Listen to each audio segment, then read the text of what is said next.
What is the most effective upper body workout using only dumbbells? You're about to find out.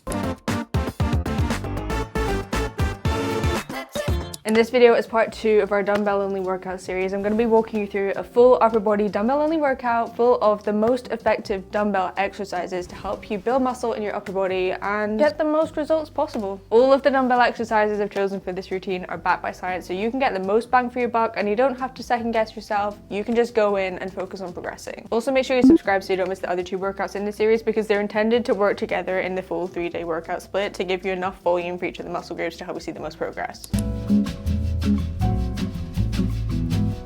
First off, as always, we never skip our warm-up, so we're starting with 5 minutes of light cardio followed by dynamic stretches, and those 5 minutes at the start of your workout are gonna seriously limit your chances of getting injured. They're gonna help you feel better, perform your best, and even though we're training upper body, you want to make sure that you're warming up your full body because other muscles are going to be involved in stabilization of your lifts. So, super important. After you're properly warmed up, we're kicking off our main workout with single arm dumbbell rows. Dumbbell rows mainly target the lats, which are part of your back, plus the upper back muscles like the rhomboids and traps with some help from the biceps. Since single arm rows are a unilateral movement, that means we can focus more effectively on working one lat at a time. And another big advantage of single arm dumbbell rows is that you get a really big range of motion, so you can feel that stretch in the lat right at the bottom. And although the stretch isn't the only driver of muscle growth, working through the full range of motion here is going to give us more time under tension, which is also very important. You'll see a few different setups for single arm dumbbell rows, but I like to put the bench on a high incline, place one hand on the back, and then stand with a staggered stance. Brace your core, keep your spine neutral, then pull the dumbbell towards your hip, not your shoulder. So we don't want to be going up and down in a vertical line. We want to think about it as sort of an arc, so arcing back and up towards your hip, then lowering back down in that arc to get that really big stretch on your lat. We're holding the dumbbell with a neutral grip, which is going to limit the bicep involvement here. So as you're moving the dumbbell up, make sure you're keeping it close into your side, then squeeze your lat at the top.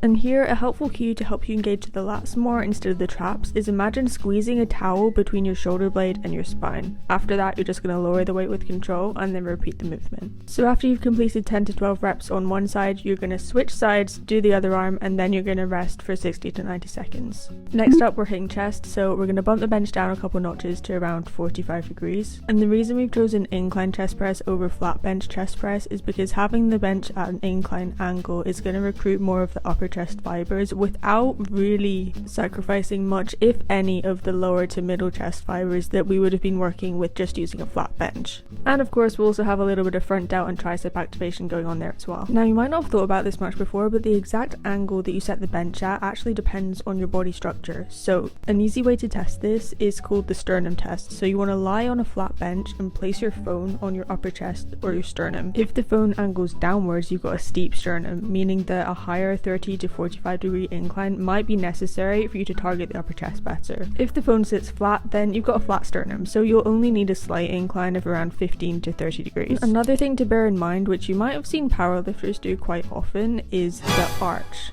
Looks dramatic, yeah, I know, and you'll hear a lot of mixed opinions about arching, whether it's good, whether it's not. Honestly, you don't need to go crazy with the arch and you don't need to avoid it like the plague, but having a small arch like I'm doing here is perfectly safe. The one thing to bear in mind though is that having a greater lower back arch is going to flatten the incline, making a 30-degree angle become more like a 15-degree one. So if you've got a big arch, you might need to increase the angle slightly. One of the biggest mistakes I see often in terms of form is when people have their elbows flared out too much. So instead of your elbows forming a sort of T shape when you're pressing, you want it to be more like an arrow. As always, make sure you're lowering the weight under control, getting that full range of motion at the bottom so you can get a bigger stretch on the pecs. And a little trick to help you get more power on the way up is to push through your feet. So this is actually a full body compound exercise. I know you're lying on a bench, but you're going to be using a lot of stabilizing muscles, especially the power that you can use from your legs. We're not cheating the way up in any shape or form, but pushing through your feet is going to keep you more stable, so you'll likely be able to lift heavier too.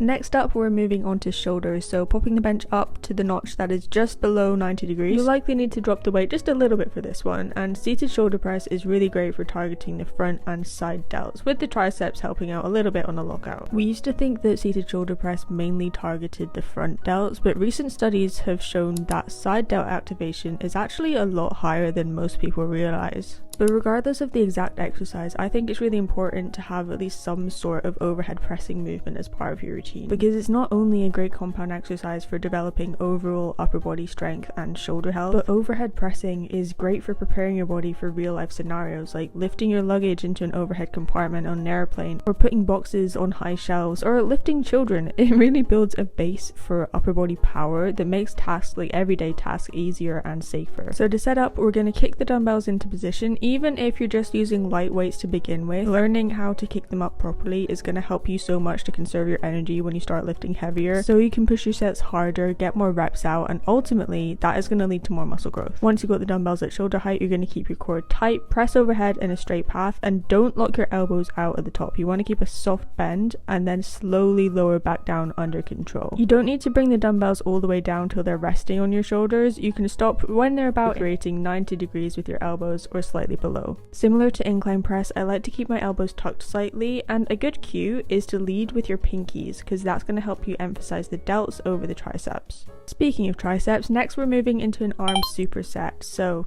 go ahead and set the bench up at around 45 to 60 degrees because we'll need that for the second exercise in our superset.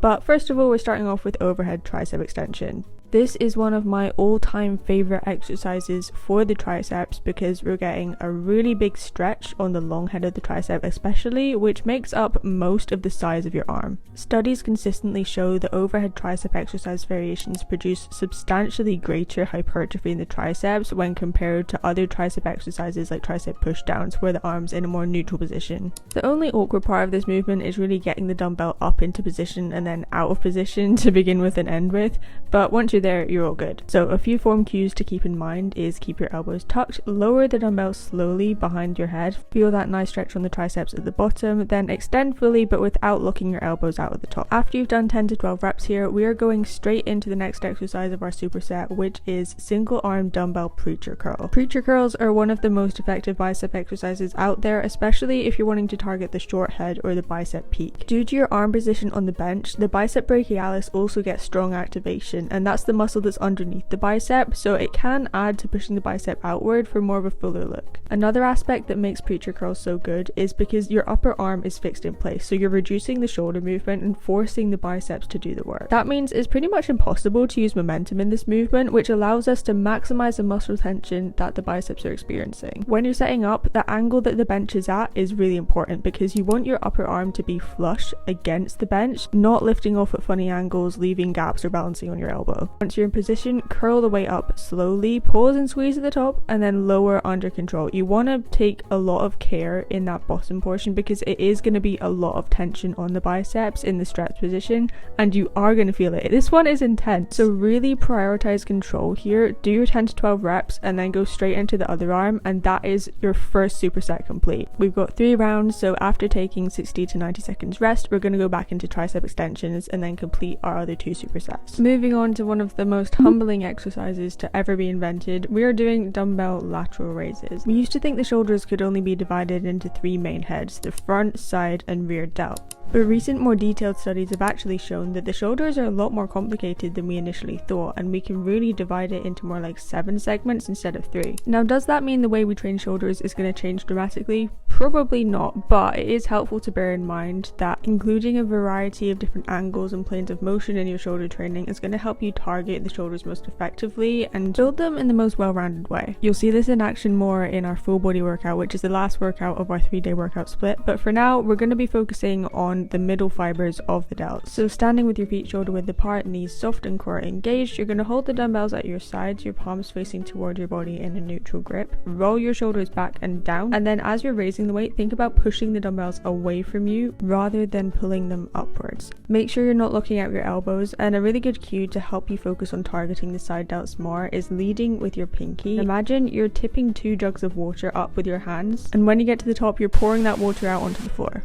One of the biggest mistakes I see all the time with this movement is people just using momentum, not controlling the weight and swinging the dumbbells up and down. That is not going to do as much for your side delt. So if you want to grow them most effectively, make sure you're controlling the weight the whole time. And to avoid shrugging, because that's going to target the traps more, keep your shoulder blades pressed back and down. And a little bonus tip, think about leading with your elbows instead of your hands. That can go a long way to get that mind to muscle connection with your side delts. Now I'm going to mark the next one as an optional finisher, because I know this is supposed to be a dumbbell only workout, but if you have a pull-up bar, you might as well make the most of it. In my opinion, pull-ups are one of the best upper body compound exercises out there, not just because they work a lot of muscles, but also because they improve your grip strength and work on your functional fitness. I actually had to take a break from pull-ups last year because of a shoulder injury, so I'm just getting back into it right now, and I'll be completely real with you, I can only do one pull-up as of posting this video, and that really frustrates me because I used to be able to do 8 at my prime and I've lost so much progress. But I did want to just share that, because if you've hit a plateau or you feel like your progress has gone in the opposite direction, that is all part of the journey, and progress is never linear. So this doesn't mean that you'll never be able to get more than one pull-up. We can get through it.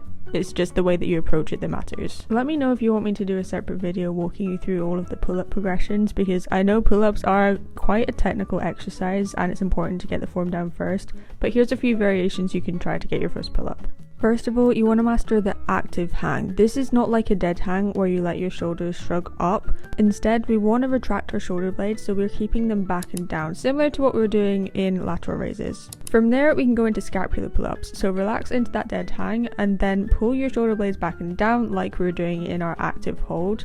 That's going to lift your body up a few inches. Keep your arms straight, hold that briefly, and then lower back down into your dead hang. That is 1 rep. It might seem like a kind of weird movement that doesn't have much range of motion, but you're still going to be building strength in the muscles in your upper back, as well as your shoulder stabilizers, which are really important for your full pull-up motion. From there, we can move into negative pull-ups. So you're going to stand on the box, jump up to the top position of your pull-up, and then slowly lower down under control, then repeat for reps. Then you're going to grab yourself some resistance bands. The thicker the resistance band, the more resistance you're going to have, so the easier the pull-up motion is going to be.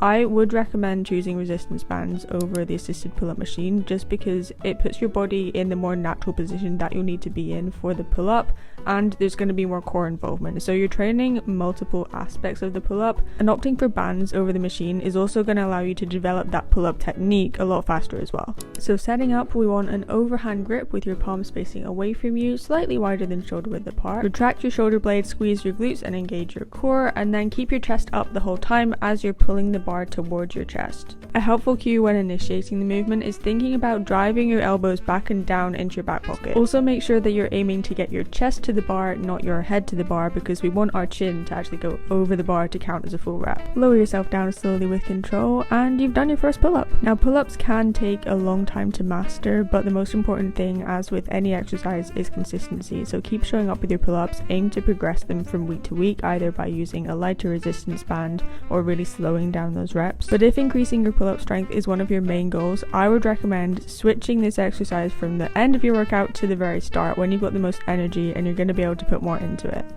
So that's the full upper body workout. Make sure you stay tuned for next week's video, which will be the full body workout, completing our 3-day workout split, which is super exciting. Also dumbbell only, obviously. But if you do need more help on your fitness journey, it is completely okay to ask for help. It doesn't mean that you're any less capable. It's actually the smart thing to do in a lot of cases. So I do have more one-to-one online coaching spaces available where you will be working one-on-one with me. I'd give you a completely tailored nutrition plan, completely tailored workout plan, plus accountability so that you actually stay on track to reach your goals, to keep you progressing and really make the most progress possible. So if that sounds like something that you benefit from, then go ahead and apply in the description, and you can also check out some previous client testimonials down there too. But I hope you enjoyed the video. Let me know if you tried the workout. Tag me on Instagram. That would literally make my entire year. And YouTube thinks you'll find this video useful next. So subscribe. Love you so much, and I'll see you there. Bye.